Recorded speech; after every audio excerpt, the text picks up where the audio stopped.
Bonjour et bienvenue dans votre série Comment avoir un pitch gagnant.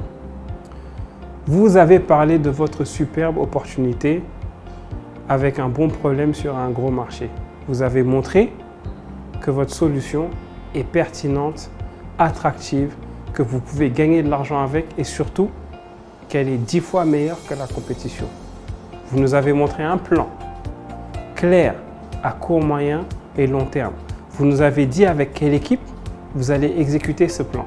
Il est temps de faire votre demande aux investisseurs. C'est en général ici qu'on trouve les slides Ask et Use of Proceed, répartition de l'utilisation.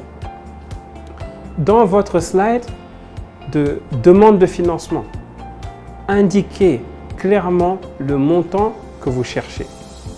Si c'est 180 000 $, mettez 180 000 $ en gros. Si c'est 200 000 $, mettez 200 000 $ en gros. Et si c'est 1 million de $, mettez 1 million de $ en gros. Indiquez le type de financement que vous recherchez. Est-ce que vous recherchez du financement en seed, en série A, en série B? Est-ce que vous recherchez de la dette? Est-ce que vous êtes prêt à partager votre capital?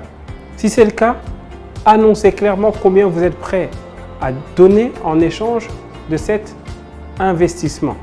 Une fois que vous avez énoncé les termes de l'investissement, vous pouvez dire s'il y a déjà des investisseurs autour de la table. S'il y a déjà des investisseurs autour de la table, vous pouvez le préciser parce que ça va rassurer les investisseurs avec qui vous parlez. Vous pouvez également dire, pour augmenter la crédibilité de votre demande, si vous avez déjà reçu des investissements auparavant. Si, par exemple, vous avez reçu des investissements d'un business angel avant, mentionnez-le. Et enfin, dites avec cet argent combien de temps vous allez pouvoir tenir pour atteindre votre objectif. C'est ce qu'on appelle le runaway. Est-ce qu'avec cet argent, je vais pouvoir fonctionner pendant 6 mois, 7 mois, 8 mois, 10 mois, 1 an avant de relancer une levée de fonds? Ensuite, quand vous avez annoncé la couleur de l'investissement, vous allez expliquer comment vous allez dépenser votre argent.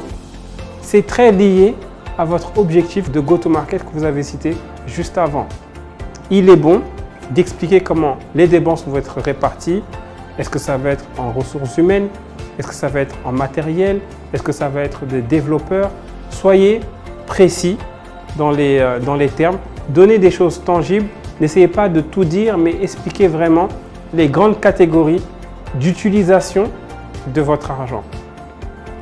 Et enfin, terminez votre pitch en invitant les investisseurs à rejoindre votre aventure et surtout à vous poser des questions. Et tenez-vous prêts.